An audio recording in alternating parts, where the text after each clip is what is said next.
So I took a little trip home for Thanksgiving this year. Drove 700 miles and I was sitting at my mom's house. She says, "Hey, I got a whole stack of papers for you and stuff you left here." And wouldn't you know it, in that stack of papers was a title to something that I forgot I even owned. 75 or 76, I can't remember which year it is. I have to look at the title. Harley Davidson, Ironhead Sportster. It had as a rigid bolt-on tail.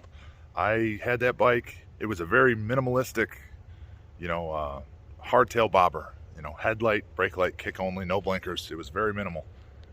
Well, I blew it up and I brought all the parts here and I just kind of shoved them in the old man's pole barn here. And I said, "I'll get to it."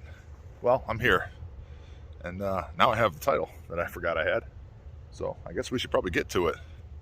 So I got to go wake the old man up and get him dressed and get him outside so we can get in the barn, and maybe I can wrangle some other parts off him. I know I got miscellaneous other stuff sitting in there. No, I don't need that. Nobody needs a 76 Chevy Nova. Concourse, hatchback, good stuff.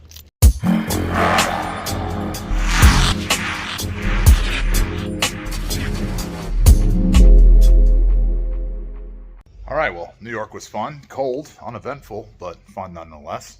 And now we are back in beautiful, nice and warm North Carolina. And I got the bike loaded up, and I am missing a lot of parts, but I'll show you what I'm working with. Don't worry, girl, I'm gonna get to you. We got a fresh motor and a fresh transmission, 4L60. Can't wait to blow that one up for this, and we'll be back on the road in no time. But the star of today's video, well, I mean, we can't leave out the radio flyer chopped wagon. The star of the show is the Ironhead.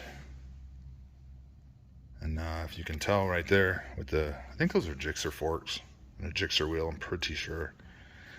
You can tell kind of the look we're going to go for. This bike has had many different variations. It's been painted nice. It's been a rat bike. It's been blown up twice and parked forever. So I figured I have the title. Let's bust it out.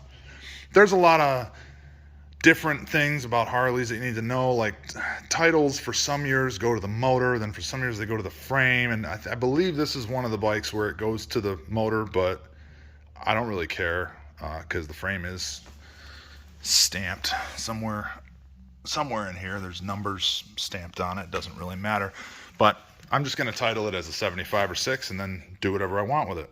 Now I have the original motor. It's back up in New York, but I mean, I blew it up. Like the case is messed up. That's how bad I blew it up. So I'm either going to find another Sportster motor, or I'm going to find a Buell motor, or like an SV650. I would love to keep it V-twin. And before you say, "You're going to put a Suzuki motor in it," that's the whole premise of the bike. See, Sportsters get a lot of flack for being Sportsters, right? Because everybody's like, "Oh, it's a girl's bike," or "It's kind of like a Harley." Well, this is also going to be kind of like a Harley, because even if I don't put the Harley motor back in it and I put a different motor in it, it's still a Harley frame. It's still going to have a peanut tank. We are going to run a wheel similar to this, and we are going to run inverted forks off of a sport bike. I got to figure out the triple tree setup, and motor and chain, and I'm going to run a sport bike rear tire. As much as I love the chopped up white wall look, it is our rat bike no more. So I think we're going to dub this one. You see, I've put a lot of thought into this name. And I'm like, well, it's a Sportster and everybody already hates those. And if it's going to have a bunch of sport bike parts on it, maybe even a sport bike motor, it's not even going to be a Harley anymore. So we're going to call it the Harley Davidson. The Harley Davidson. Oh, what do I got to get for it? I got to find a sport bike. Well, I got those on loan. Those aren't even mine. But it was pretty much just so I could get an idea of what I wanted. But I really dig the old school, like 3-spoke sport bike wheel. I need to get a back wheel. I need to get a new front end, forks, triples, wheel. The seat, I'm not worried about. The gas tank, I'm going to get a new one. It's heavily rusted and pitted. I'm actually going to paint this bike nice. I'm going to finish off welding up this bolt-on, make that look nice, put some pipe, wrap it around, make it look like a weld-on. We'll figure out the motor. We'll make some motor mounts. And I'm going to do clip-ons on sport bike front end. probably just still do a single headlight in the front. And because this is a 75 or 6, I never ran it with blinkers or anything like that. It didn't have a speedometer. It didn't have blinkers. It had 3 wires. It had a brake light, a headlight, and a coil. And that was it. It was very bare bones. But depending on the motor, we might do fuel injection. I don't know what we're going to do yet. It's a blank canvas. It is quite literally an old shitty Harley frame.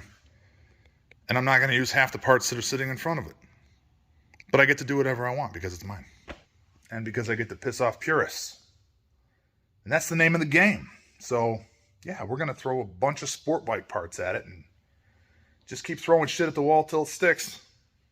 If you have any ideas on how to make a Gixxer or CBR or whatever sport jet bike fit the front of a Harley, because I know the necks are different. Don't quote me, but I think Harleys have an inch diameter for the triple, and I think sport bikes are 7/8, 15/16. I don't know. They're not the same.